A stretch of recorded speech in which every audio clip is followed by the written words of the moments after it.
You have been completely lied to for over a decade. You probably think The Walking Dead is the ultimate, untouchable guide to surviving the zombie apocalypse. The brutal truth is that your favorite hero, Rick Grimes, would not survive a single month in a real-world collapse.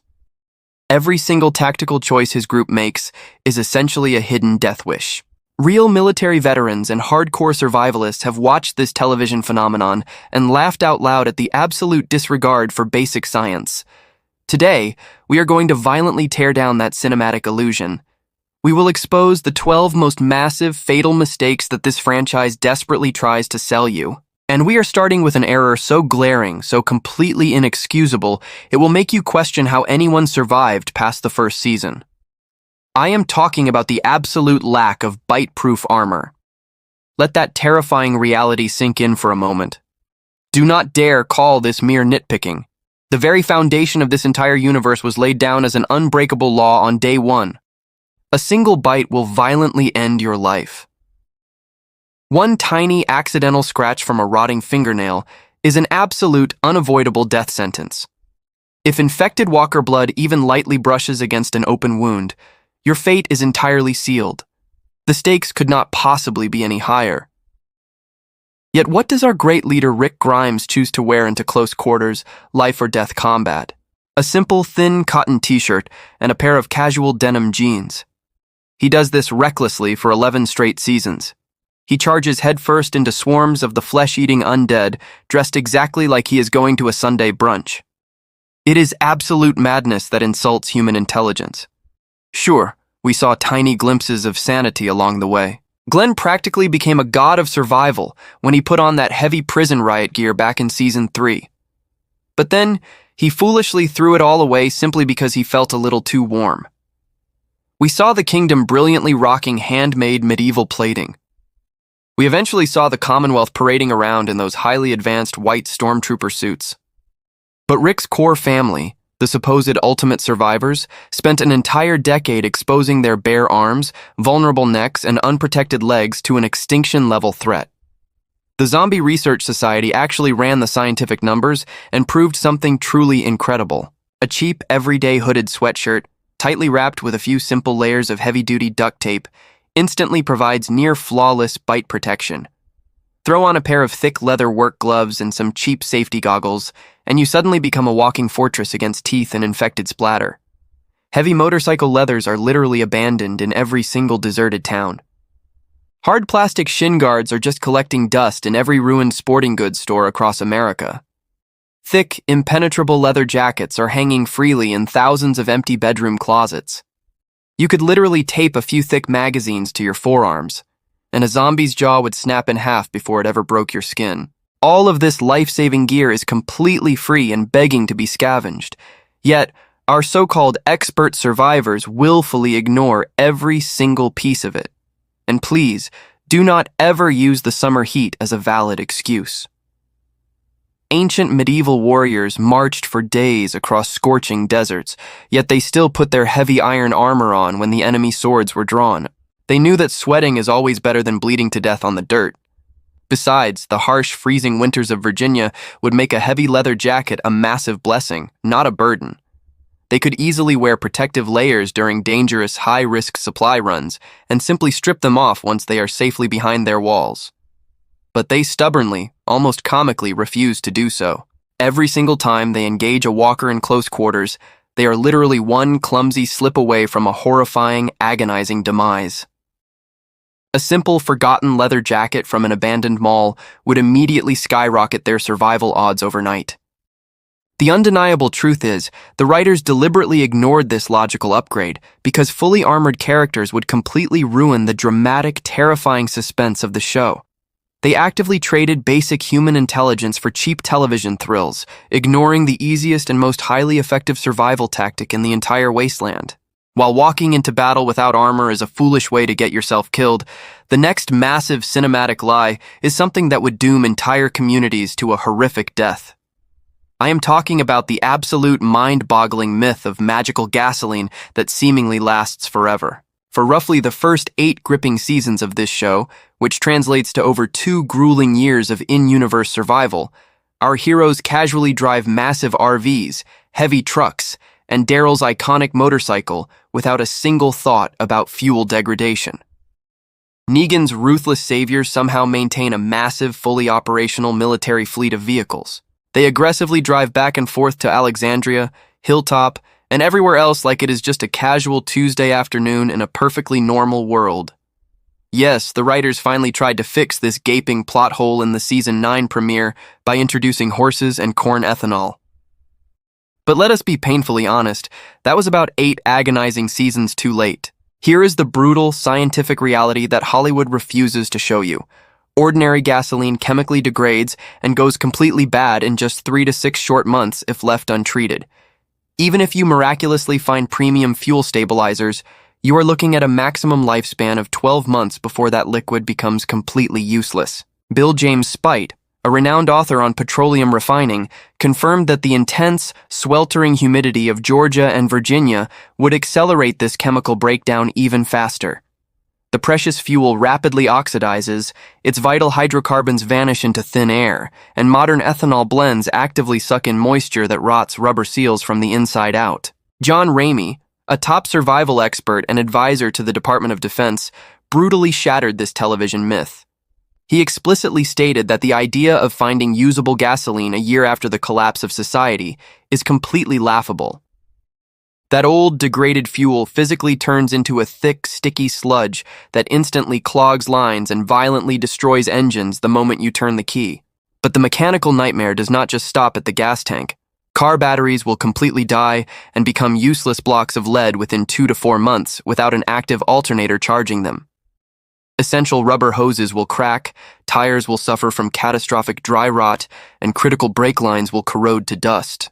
Every single vehicle our survivors enthusiastically jump into should realistically be nothing more than a rusting lawn ornament, not a high-speed escape machine. True transportation range dictates your ability to scavenge food, execute emergency evacuations, and trade with other desperate communities. The actual hardcore survival strategy is something entirely different. Bicycles are undeniably the most perfectly efficient, quiet, and reliable human-powered machines ever created. They require zero fuel, demand minimal maintenance, and there are literally thousands of them waiting to be scavenged in every single suburban neighborhood across America. The show blatantly gifted its characters 8 seasons of impossible driving simply because watching the mighty Rick Grimes furiously pedal a mountain bike to save his daughter just does not deliver that epic cinematic adrenaline rush. Yet, relying on that physical impossibility would have caused every single long-range mission they ever attempted to collapse into total disaster.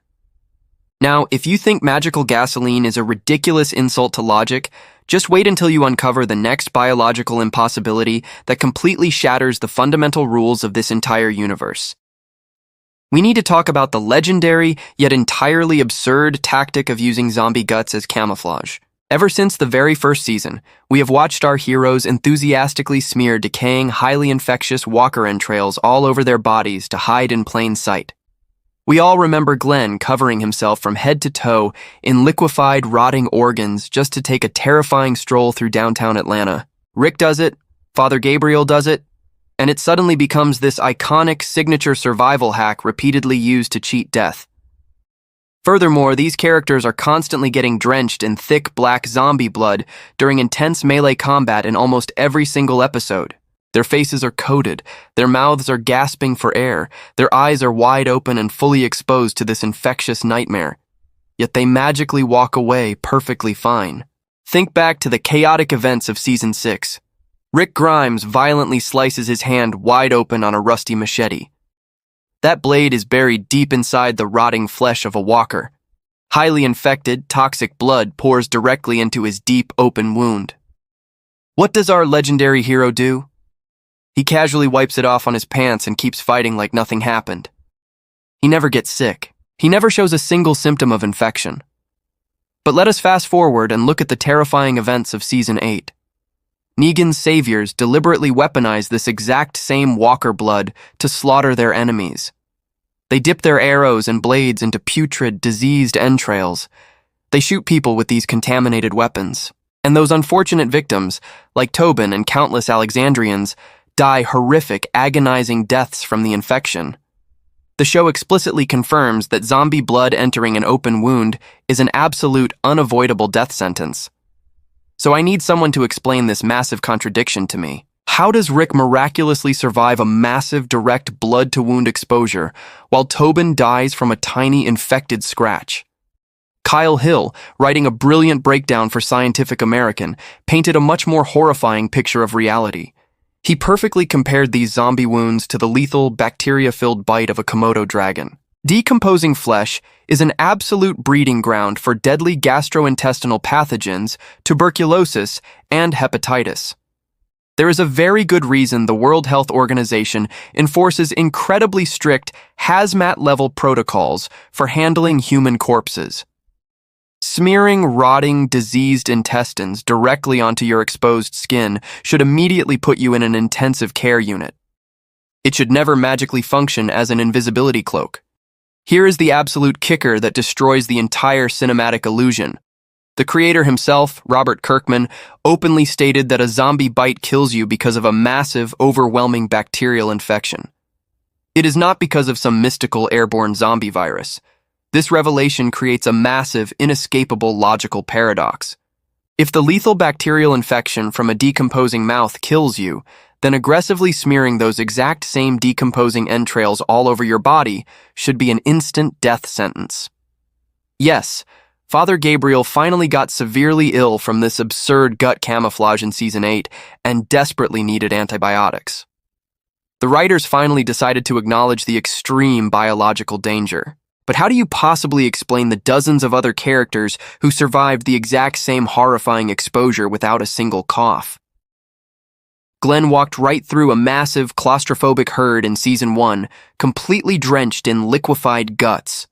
Rick and Michonne did it effortlessly in Season 6. Aaron and Daryl did it without a second thought. Any real-world bloodborne pathogen expert would classify that kind of open wound contact with decomposing tissue as a catastrophic biohazard. It requires immediate, aggressive chemical decontamination and heavy antibiotics to survive. While this disgusting camouflage tactic looks incredibly clever on your television screen, it would be an agonizing, fatal mistake in the real world. The show's survival logic is completely broken, selfishly twisting the rules of infection strictly to fit whatever dramatic plot they need that week. But if you thought inconsistent biological rules were infuriating, brace yourself for the next massive lie.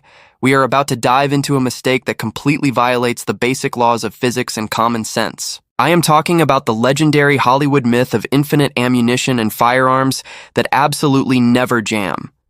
Season 8 is undeniably the most offensive violator of firearm physics in television history. TV Guide hilariously described it as watching characters activate an unlimited ammo cheat code in a video game. People are just wildly firing heavy military weapons in every direction without a care in the world. They are holding massive assault rifles high over their heads, firing blindly with absolutely zero physical recoil pushing them back.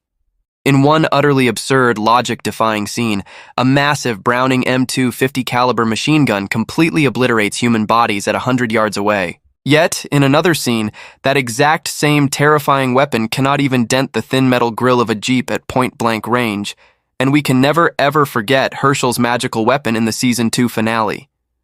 He fires a standard 7-round Remington shotgun dozens of times without ever stopping to pump or reload a single shell. It looks incredibly heroic on screen, but it is a massive insult to reality.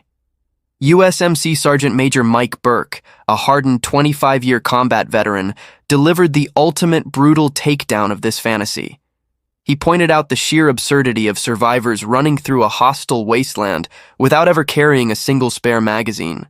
I challenge you to recall seeing anyone actually perform a realistic, tactical magazine change during a massive, chaotic firefight. It is not an exaggeration. It simply does not happen. Let us talk about the terrifying reality of modern combat. A highly trained U.S. infantryman carries exactly 210 rounds of ammunition into battle. If you hold down the trigger on a standard 30-round magazine, it is completely empty in just 2.5 seconds. That is your entire budget for spraying and praying in the apocalypse. Furthermore, those fancy red dot sights rely on batteries that will completely die within a few short months. Real firearms demand constant, meticulous cleaning, or they will absolutely jam, violently corrode, and catastrophically fail you when you need them most. Across 11 grueling seasons, this show depicts a character cleaning their weapon exactly one time. Shane Walsh wiped down his shotgun in the very first episode of Season 2, and then everyone seemingly forgot that gun maintenance exists. We also watch characters confidently fire massive .357 magnums inside enclosed metal boxes, like a military tank, without suffering a single flinch of pain. In the real world, that deafening, unsuppressed blast reaches an agonizing 160 decibels. That is far beyond the threshold for instant permanent hearing loss, yet our heroes casually chat immediately afterward. Here at Primal Methods, we believe in facing the cold, hard math of survival. Ammunition would instantly become the absolute most precious, highly coveted commodity on Earth. Yes, the United States currently holds roughly 10 billion rounds of ammunition in civilian hands. That sounds like an endless mountain of lead, until you divide it by 330 million desperate people. That leaves the average person with a pathetic 30 rounds to their name. Realistically, since most people do not even own guns, that concentrated supply sits tightly guarded in the heavy safes of hardcore preppers and elite collectors. Wasting those priceless bullets on missed shots or laying down suppressive fire against brain-dead zombies who do not even know what cover is a spectacularly suicidal waste of resources. Sergeant Major Burke laid out the ultimate chilling law of the wasteland. If you are facing more walking corpses than you have bullets, there is no epic battle to be fought. You only shoot what is directly blocking your escape route, and you run for your life. Instead, we are forced to watch characters casually dump full 30-round magazines into single walkers from 50 feet away, acting like bullets literally grow on trees. Nobody aggressively scavenges for loose ammo. Nobody spends their evenings carefully reloading their own spent brass cartridges. Nobody makes the genius tactical transition to silent bows, durable crossbows, or suppressed .22 caliber rifles. Those silent killers are the absolute, undeniable meta for surviving the apocalypse. The television industry completely ignores this logic because watching survivors carefully hoard their last 12 bullets does not deliver the explosive, high-octane action sequences that rake in massive ratings. But if you think an infinite supply of magical bullets is an unrealistic fantasy, you need to brace yourself for the next fatal error. We are about to expose an acoustic impossibility that would have guaranteed a horrifying death for every single character. I am talking about the absolute mind-blowing absence of sound discipline. In a world where noise is the ultimate, ever-present threat, these survivors act like they are completely deaf. The very first episode laid down a brilliant, terrifying rule. Rick fired his gun inside that abandoned tank and immediately summoned a massive, inescapable herd of the undead. The brutal lesson was clearly established. Noise directly equals a gruesome death. Yet, the show cowardly ignores its own golden rule for the next 11 seasons. Characters routinely blast unsuppressed, heavy-caliber weapons in wide-open urban areas. Massive, chaotic firefights erupt in the streets, yet absolutely zero walker herds are magically attracted to the deafening chaos. Survivors hold loud, emotional, full-volume conversations while hiding just inches away from the rotting undead.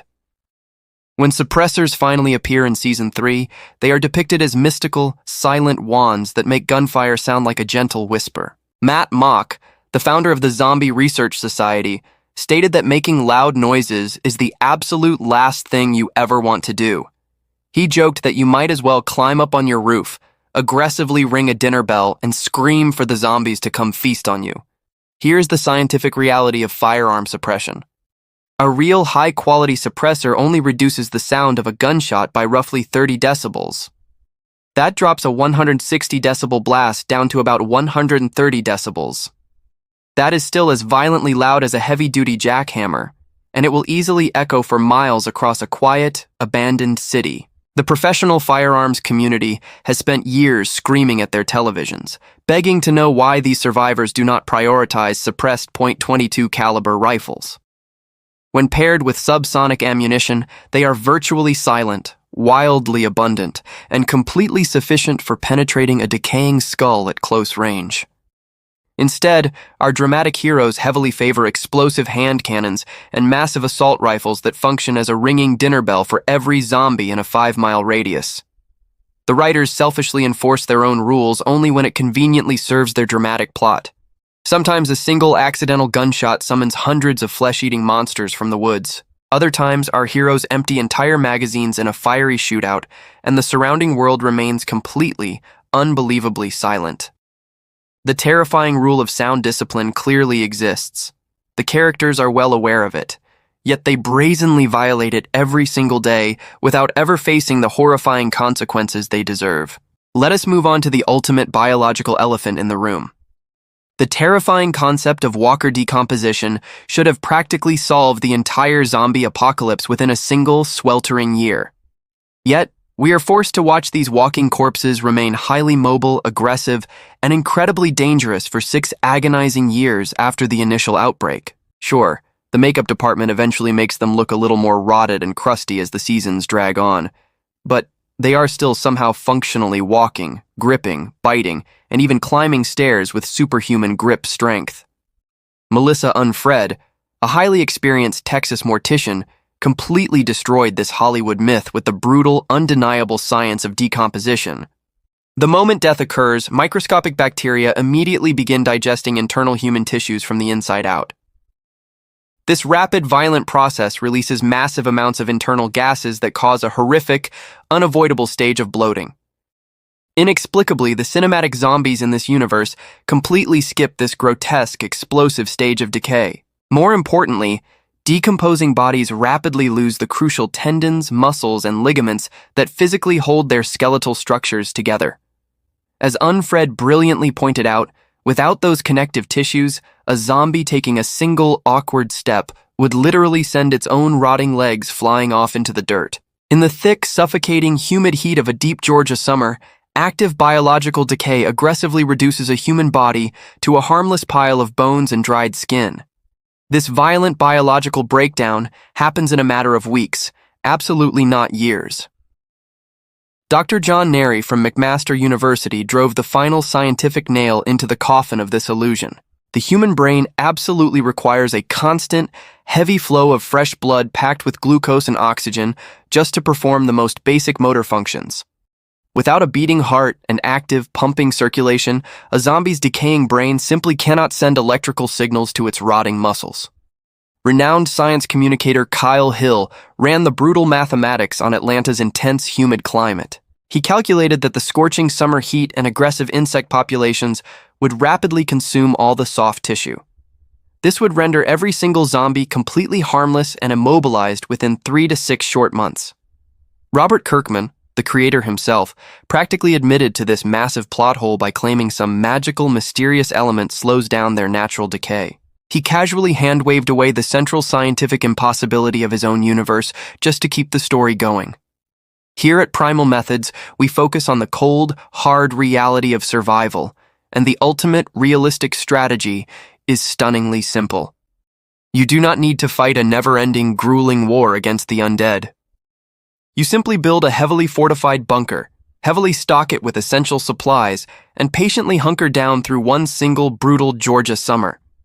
After 6 short months, you simply unlock your heavy steel doors and walk out into a quiet, completely empty world. But the television network desperately needs terrifying monsters to sell advertisements, so decomposition magically operates on Hollywood logic instead of actual thermodynamics.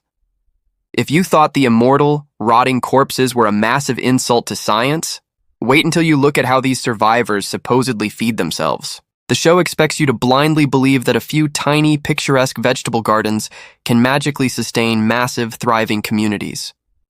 We watch Rick Grimes peacefully growing a few casual rows of cucumbers and cherry tomatoes at the prison, treating agricultural survival like a relaxing weekend hobby. We are repeatedly told that Alexandria somehow sustains a population of 50 to 60 active adults with a few incredibly modest garden beds. The Hilltop community proudly boasts about their small raised beds and a few chickens, while everyone on screen constantly appears perfectly well-nourished. Dan Keir, a professional organic farmer at the Rodale Institute, absolutely shattered this ridiculous agricultural fantasy. He clearly stated that you would absolutely need 3 to 4 solid acres of intensely managed, highly fertile cropland just to keep a single dozen people from starving for 1 year. To realistically feed Alexandria's 50 hungry residents, they would desperately need 12 to 20 acres of highly productive, continuously farmed land. Even a massive 2,500 square foot garden densely packed with high-yield potatoes could barely keep 1 or 2 people alive annually. Hardcore survival analysts ran the brutal caloric math on Rick's pathetic little prison garden. They calculated that his precious cucumber harvest was essentially a completely useless waste of precious time and physical energy. A single watery cucumber provides a miserable 50 calories. If you want to survive the end of the world, you must furiously grow calorie-dense, heavy staples like massive rows of potatoes, corn, and heavy beans. You absolutely do not plant a fragile, low-calorie apocalypse salad and expect your family to survive the harsh winter. Scott Hunt of Practical Preppers called this absurd lack of food scarcity one of the most painfully unrealistic elements in the entire television franchise. Modern grocery stores only carry about 3 days' worth of food based on normal, everyday consumer consumption. In a total societal collapse, those shelves would be violently stripped bare down to the absolute bone within 1 to 2 terrifying weeks. These characters are constantly engaging in brutal physical combat, running for their lives, chopping heavy wood, and manually hauling heavy supplies. That level of intense, agonizing physical labor requires a massive intake of 2,500 to 3,500 calories every single day just to keep from collapsing. You simply cannot fuel a human war machine on the occasional scavenged can of baked beans. In a real collapse, the desperate, never-ending procurement of food would aggressively dominate every single waking hour of your miserable existence. You would spend every moment planting, hunting, fiercely foraging, and violently defending your precious food stores from starving, desperate raiders. The show blatantly skips over this brutal reality because watching exhausted characters endlessly hoeing dry dirt does not make for compelling, explosive television. As Hunt brutally but honestly observed, when you truly look at the desperate, unforgiving math of starvation, you cannot totally blame the horrifying cannibals at Terminus. Let us critically examine the absolute joke that these survivors proudly call home defense. Their so-called fortification strategy would literally embarrass a completely uneducated medieval peasant. Every single community they build relies on pathetic, single-layer defenses with absolutely zero tactical redundancy. Alexandria hides behind flimsy, corrugated metal sheets that look like a strong gust of wind could easily knock them over. The prison group foolishly relies on fragile, see-through chain-link fencing that practically invites the dead to stare at them all day long. None of these supposed strongholds feature deep defensive moats, strategically designed kill zones, or multiple layered defensive lines. When a single, poorly constructed watchtower tragically collapses in Season 6, a massive, unstoppable herd pours straight through the gap because there is absolutely nothing left to stop them. Hardened military veterans have harshly criticized the blatant absence of basic fortification principles that human beings mastered thousands of years ago. A remarkably simple knee-deep ditch dug entirely around the perimeter of Alexandria would permanently prevent those massive, terrifying walker pileups against their outer walls. These rotting corpses physically cannot climb, and they certainly cannot jump. A basic 6-foot-wide trench completely neutralizes them as a physical threat forever. Canadian preppers have openly marveled at the sheer stupidity of ignoring basic, primitive tripwire alarms. Do these seasoned survivors not realize they could simply string up some scavenged fishing line and empty tin cans to create a flawless early warning system? Sergeant Major Burke reserved his most venomous contempt for Alexandria's unbelievably reckless weapons policy. These absolute clowns stubbornly keep their life-saving weapons locked away inside a central armory instead of aggressively issuing firearms to every single household. In a brutal, unpredictable world where your perimeter walls can fail at any given second, every capable adult should be heavily armed at all times. There are absolutely no elevated firing positions built into these walls for defenders to utilize. Ancient medieval castles had crenellations to protect their archers, yet Alexandria just has a flat, exposed wall offering zero physical cover. They never bothered to establish desperately needed fallback positions in case the front gate breached. They never once actively rehearsed emergency evacuation plans, to save their own children. The absolute most basic, cost-free fortification in human history is a simple sharpened stake trench, yet they never dug a single one. They completely ignored the concept of multiple defensive lines, ensuring that if their primary wall falls, they have absolutely nowhere safe to retreat. They never even bothered to build opaque, vision-blocking fence coverings to eliminate the walker's line of sight. These doomed communities build pathetic defenses that a Roman legionary from 2,000 years ago would point at and laugh out loud. They are fighting a slow, brain-dead enemy that cannot use tools, cannot climb ladders, and cannot formulate a single rational thought. Basic, primitive earthworks would instantly make any settlement on the show virtually impregnable. But failing to dig a simple hole in the dirt is nothing compared to the next spectacular failure of basic human logic. I am talking about the maddening, inexplicable reality of absolute radio silence. Absolutely nobody uses two-way radios, despite the indisputable fact that instant communication would instantly solve half of their agonizing problems. We see radios appear very sporadically when the writers decide the plot demands it.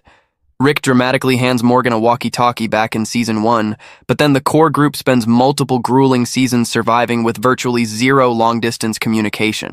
Walkie-talkies briefly pop up in specific isolated situations, but they are never established as mandatory standard-issue survival equipment. Just stop and think about how many catastrophic problems would have been easily mitigated if these survivors could simply talk to each other over a distance. Imagine having instant communication while hopelessly lost inside those dark, terrifying prison corridors. Imagine the tactical advantage while coordinating their dangerous assault on Woodbury, or while navigating deadly high-risk scavenging parties in the city. Military analysts have accurately identified this catastrophic communication failure as arguably the show's most consequential and unforgivable tactical mistake. Abandoned police stations are practically overflowing with high-grade military-spec radio equipment just waiting to be taken. Empty fire departments have massive, fully operational communication systems just sitting there collecting dust.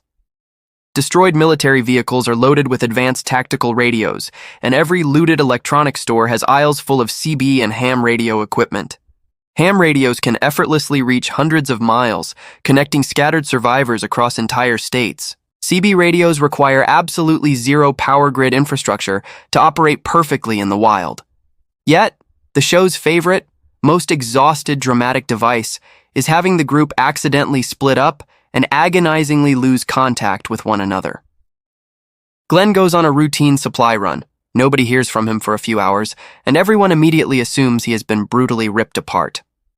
A pair of cheap, battery-powered radios completely solves this agonizing melodrama in 3 short seconds. Survival experts heavily emphasize that reliable information is going to be the very first casualty in a global crisis. Radios provide both essential tactical coordination and a massive life-saving psychological comfort. Hearing a friendly voice confirms you are not fighting alone in the darkness. You can instantly call for heavy backup, you can accurately warn your friends about incoming herds, and you can flawlessly coordinate complex movements. Even beyond technology, military officers have noted the bizarre absence of rescue dogs acting as primitive, biological early warning systems. If the dogs start acting strange, you instantly know a threat is approaching in the shadows, long before you can see it. The ultimate insult to our intelligence is that the group actually has a certified radio expert right there in Eugene. He could have easily established a permanent, sprawling communication network across the entire state of Virginia. Instead, these stubborn communities intentionally choose to operate in terrifying information blackouts. They constantly make life-or-death decisions based entirely on days-old intelligence, whispered rumors, and blind, stupid luck. Let us move on to the absolute suicidal madness of their military tactics. In this cinematic illusion, basic reconnaissance is apparently treated as completely optional. The most deeply egregious, unforgivable example of this stupidity occurs in Season 6. Our supposedly brilliant leader, Rick Grimes, blindly agrees to violently attack Negan's heavily armed saviors. He bases this massive life-or-death assault entirely on unverified second-hand intelligence from the hilltop. He orders his people into a terrifying war with absolutely zero independent verification. He has absolutely no idea how many heavily fortified outposts Negan actually controls. He has zero clue how massive and ruthless the enemy forces truly are. He blindly walks his family into a hostile territory without knowing what kind of heavy weaponry is waiting to slaughter them. They literally waltz straight into the enemy compound and start executing people in their sleep like absolute amateurs. Sergeant Major Burke delivered his harshest, most brutal assessment of this exact moment. He accurately labeled Rick as quite possibly the dumbest tactical commander to ever walk the apocalyptic Earth. Launching that blind raid was the exact equivalent of a SWAT team breaching a dark building without even knowing how many rooms are inside. This catastrophic failure to simply look before you leap is a deeply consistent, fatal pattern for this group. Remember their very first camp back in Season 1? They had absolutely zero perimeter awareness and were violently overrun in the middle of the night. Dale was supposedly on Overwatch, yet he somehow miraculously failed to notice hundreds of groaning zombies slowly shuffling toward their tents. They never posted proper rotating lookouts. They utterly refused to establish even the most basic, primitive early warning systems. In the real, unforgiving world of combat, before you ever attack an enemy compound, you sit in the dirt and watch them for days. You meticulously count their numbers, quietly observe their daily routines, and carefully probe for hidden weaknesses. You plan multiple, highly coordinated assault and escape routes. You do not simply kick the front door down and pray for a miracle. But television networks desperately need fast-paced, explosive action sequences to keep you glued to your screen. They skip the agonizing, patient reality of reconnaissance because watching a character stare through binoculars for 3 days does not sell commercial breaks. If their military tactics are a joke, their unbelievable medical miracles are an absolute insult to human biology. In this fantasy world, major, life-saving surgeries are casually performed with filthy, contaminated tools and zero professional training.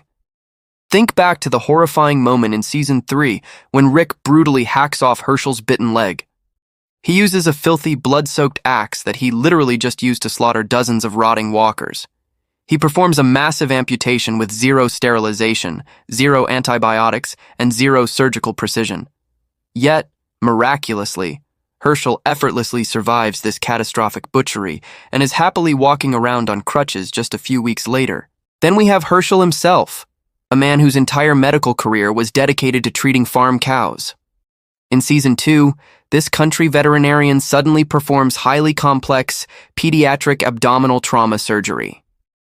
He successfully extracts 6 deep bullet fragments from a young boy's stomach inside a dusty, unsterilized farmhouse without any proper anesthesia or modern imaging equipment. And let us never forget Maggie's terrifying improvised C-section on Lori inside a filthy, dark prison boiler room. She slices into a human abdomen with a dirty survival knife, completely lacking any surgical training or a sterile environment.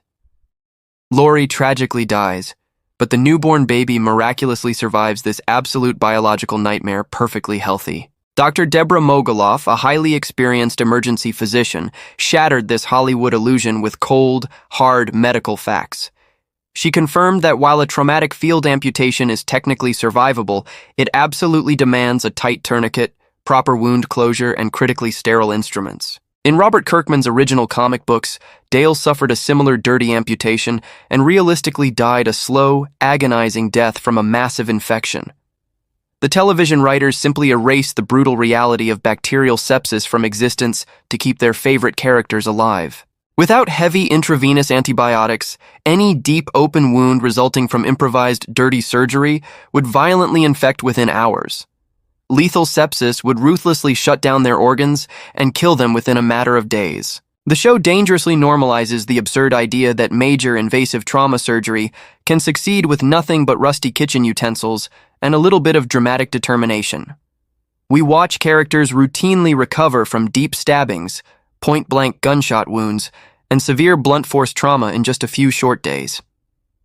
Remember when Glenn had his skull fractured and brain violently swollen from a brutal beating by Negan's men? He was somehow fully functional and fighting again in less than a week. Here at Primal Methods, we know that the human body is incredibly fragile. Without sterile operating rooms, massive blood transfusion capabilities, and highly trained surgical personnel, nearly every single one of these desperate procedures would end in a horrific, bloody death. Finally, we must confront the most infuriating, mind-boggling mistake that these characters commit in every single season. They constantly, stubbornly choose to wander off completely alone into a world that is specifically designed to punish isolation with death.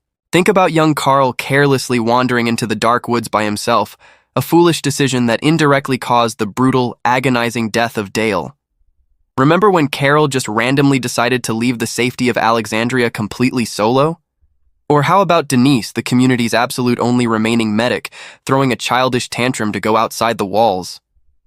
She ventures out alone and is instantly killed by a random arrow through the eye. Daryl recklessly pursues Dwight completely by himself and gets captured like an absolute amateur. These supposed survival veterans regularly explore dark, abandoned buildings, walk through the pitch-black night, and scout heavily infested terrain entirely on their own. Sergeant Major Burke passionately invoked the most fundamental, unbreakable rule of the United States military. It is called the buddy system, and it dictates that absolutely no one ever goes anywhere alone. If our cinematic heroes had simply adopted this basic, zero-cost concept early on, it would have prevented countless tragedies. It would have stopped Dale from aimlessly wandering into an open, dark field just to have his guts violently ripped out. Burke's absolute rage peaked when discussing the unforgivable death of Denise.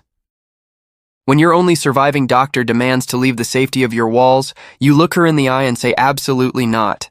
You deal with her being temporarily upset, or you let her walk out the front gate and risk losing the only person who can perform life-saving surgery. Rick foolishly let her go. She predictably died, and suddenly the entire community was left bleeding with no medical professional.